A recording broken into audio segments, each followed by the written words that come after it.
Hello, hello, hello. Um, I've gotten past all the stuff I had written down about my autobiography. Now we're gonna tell it to you. Um, so I'm still at 1082 Rogers. Now we're getting into the good part. This is the part where I start to gain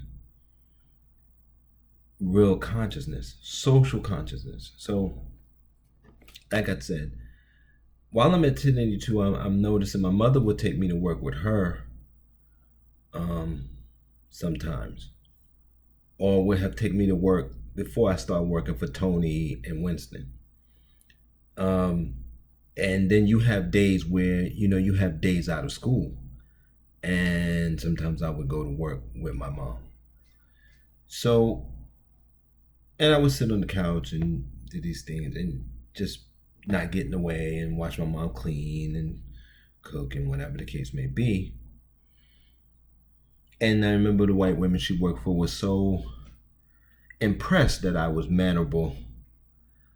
Um, I looked them in the eye when I spoke to them. These kinds of things. Um, I guess for a 9 year old, I seemed to be what their 9 year old children were doing, even though I was from the hood. Sometimes they would, you know, give me a little candy. Sometimes they would give me money. And I was always appreciative, happy. I was nine. Oh yeah, give me $1. So Miss So and So, give me $1. So now, you want to go back. Um, until I started working for Winston and Tony, then you're getting your own money. But when I was sitting there, I would notice that things like why um, do these people have such nice things and we don't? Why is my mother working for her? She's not doing anything. Her husband's at work, and those kinds of questions. Now, you can't get any answers as a black child to those kinds of questions because adults don't want to answer the reality of the case is that somewhere down the line, some political and social work is not being done to force more resources into the hands of our parents. Now, 9 years old, another thing I'm seeing my friends, the fathers are in their life in and out. Most of them know their fathers at least. This is before they start taking all the men to prison. This is before the 80s. We're still like, let me see, I'm nine, so 1971, 8. So we're talking about 1979, around that.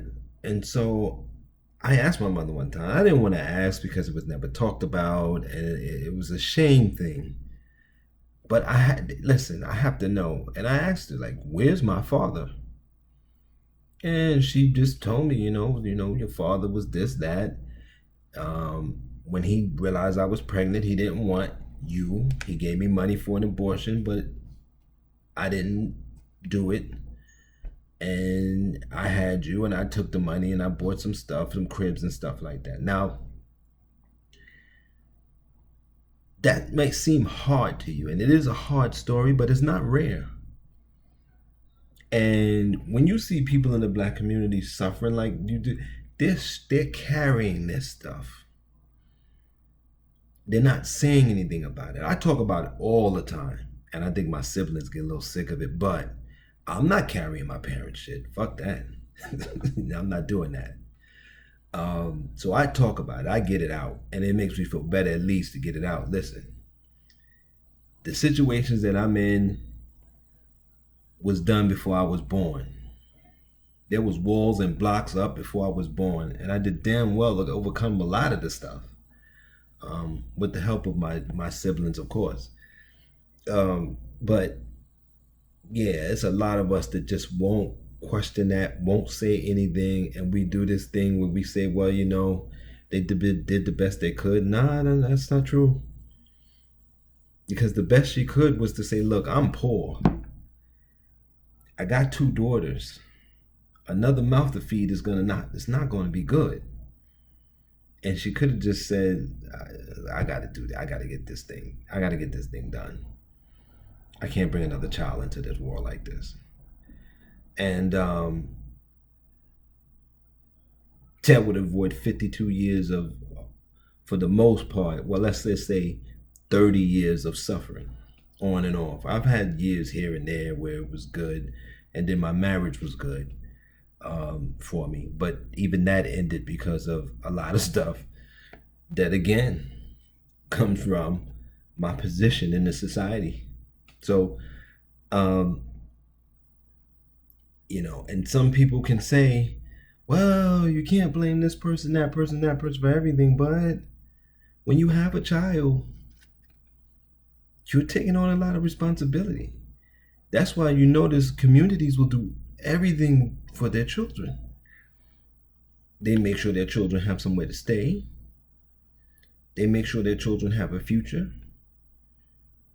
They don't just send their children off to some school to dilly-dally around and not get nowhere and get these pieces of paper with student loan that they can't use nowhere. Nah. They don't do that. We're the only group that does that. So that's where I found out what my father was, and then for a lot of years I was always pro-life because I said, well, damn, man, I wouldn't have been born. Then, the 80s came and we moved into the projects, and I went through that hellish shit. And then I did the right thing, went to school, got the 2 degrees, and still didn't get nowhere. And I'm like, nah, I'm pro-choice. You know what I'm saying? Because you get, and again, when I was pro-life, even as a young person, as a young teenager, and going into, I never was against people that did it. I never said, well, I'm against you doing it. I always said, I think we should figure out another way. We should try to make life a little bit better so that women don't have to, make these choices. But man, 52 years old, I'm like, nah, mommy, you should have done it. But she didn't. So we grind through every day. We do the best. We do the best we can. And so that's where my father was. Never met the man, never saw the man. I do know that I had 2 brothers and a sister. I think they're still alive, but I don't know. Word is that they were very sickly. Word is that they were very sickly. We all had this thing with our intestines when we were born, and I think that comes from his side of the family because my mother told me his children had it. But there's a surgery that you can get as a baby, and I got mine as a baby before I came home. But it's a very painful one. Or I don't know, before I came home, or I got it sometimes when I was a baby. But his wife, for whatever reason, didn't want the children to do it. My mother said it was very tough surgery. She could hear me screaming, from where she was, and it was rough. So I don't know what kind of hospital we were in or what pediatrics ward or what. But it's something when they blow out your intestines to make sure that it's clear and that food can go through and to digest and it doesn't give you problems. That's the way the story was described to me. And so my brothers and sisters had it. And so I don't know if they're still alive or what the deal is. I don't know who they are.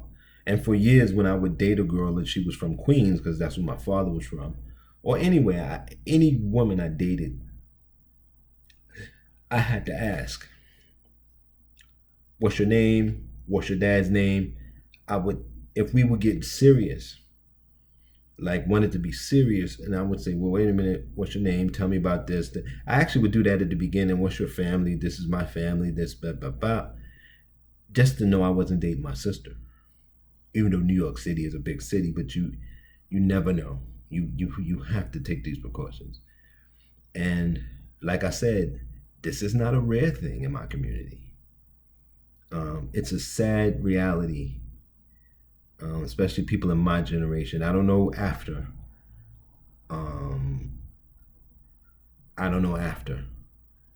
if people know who their parents are really and what the case may be.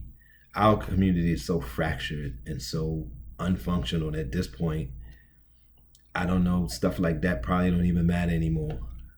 People are just doing and saying and whatever they want to do. But so that's the story of how I found out who my father was. His name was Joe Evans, and where he was and what happened and why I never met him. So I went way too long. If you want to support the channel, I have links. You can give directly, or you can become a sponsor. I don't know if you would want to become a sponsor because I don't have all the fancy stuff because I don't get that much support. But I would talk about your item, your organization, your product, whatever the case may be. And I write good reviews if you have books and things like that. I have reviews. You can see my reviews on Amazon on Goodreads. And I'm going to start doing more reviews on that platform. I'm getting on all the platforms again because I have accounts on them. I just went away from them for a while. So check those things out. Check out all my platforms.